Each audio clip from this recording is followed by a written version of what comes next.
quella brasiliana in qualche misura preoccupa di più, dato che è stato rilevato un certo numero di reinfezioni, soprattutto nella zona di Manaus, quindi in Amazzonia.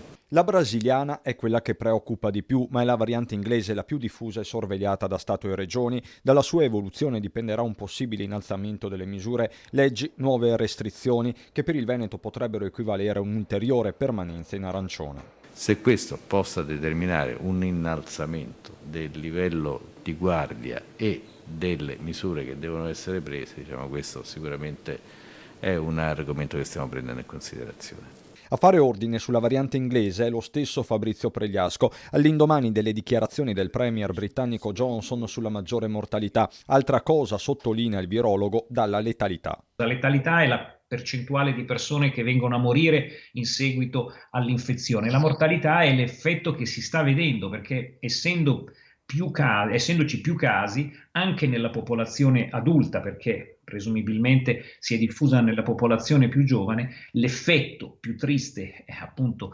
della grande presenza di casi poi ci porta a vedere la mortalità. Di fronte a un virus che corre, seppure meno, e che muta, la partita da giocare è ovviamente quella dei vaccini, con Pregliasco che fissa una soglia minima di popolazione immunizzata per dirsi fuori dalla piena emergenza. Io ritengo che quando si arriverà a un 20-30% di copertura vaccinale, avendo privilegiato, secondo il piano, le persone più fragili, cominceremo a vedere dei dati più rassicuranti e non ci sarà più questa terribile quantità di 4, 5, 600 morti al giorno che sono l'elemento da tener conto.